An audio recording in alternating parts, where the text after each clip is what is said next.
আসসালামু আলাইকুম সুপ্রিয় শিক্ষার্থী বন্ধুরা, আশা করি আল্লাহর অশেষ রহমতে তোমরা ভালো এবং সুস্থ আছো। আজকে আমরা পেয়ার অফ স্ট্রেট লাইন এটার গুরুত্বপূর্ণ কতগুলো তথ্য নিয়ে তোমাদের মধ্যে হাজির হয়েছি। এখান থেকে আপনি একটি মার্ক কমন পেয়ে যেতে পারেন।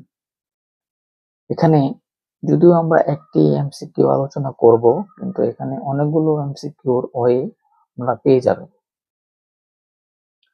দেখুন কি বলা আছে, ax square plus 2hxy plus by square equal to 0 রেখাদ্বয় লম্ব হবে যদি কোন কোন শর্ত মানতে হবে? ab equal to h square, a plus b equal to 0, h square equal to ab, a equal to b। দেখুন যদি a equal to b হয় তাহলে এটা রেখা থাকে না, মনে রাখবে, তাহলে এটা বৃত্ত হয়ে যায়, তো এটা হবে না।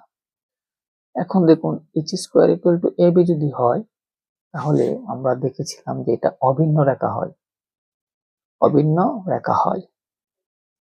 আবার দেখুন a plus b যদি হয়, অর্থাৎ a plus b যদি হয় তাহলে এটা লম্ব হবে, এবং ab equal to h square, এটা এবং এটা কিন্তু একই কথা, তো এটা এবং এটা কিন্তু অটোমেটিক্যালি বাদ। এখন দেখুন a equal to b কিন্তু বৃত্তের বেলায় এটাও বাদ, আলটিমেটলি থাকতেছে কি a plus b equal to 0।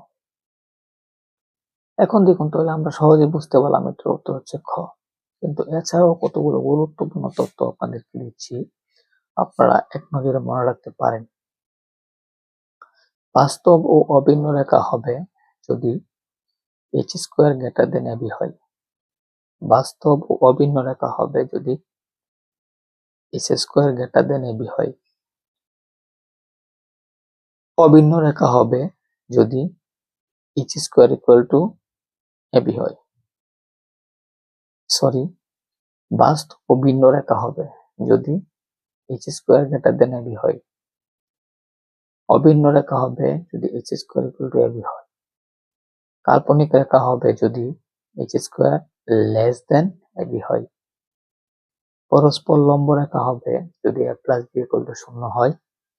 ঢাল নির্ণয়ের সমীকরণ b square plus 2hm plus a খুবই গুরুত্বপূর্ণ।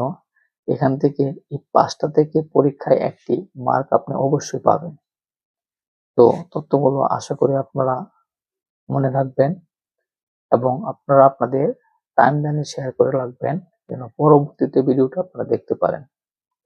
যদি ভিডিওটি আপনাদের ভালো লাগে তাহলে অবশ্যই লাইক, কমেন্টস, শেয়ার এবং সাবস্ক্রাইব করতে ভুলবেন না। সবাইকে অসংখ্য ধন্যবাদ। আসসালামু আলাইকুম।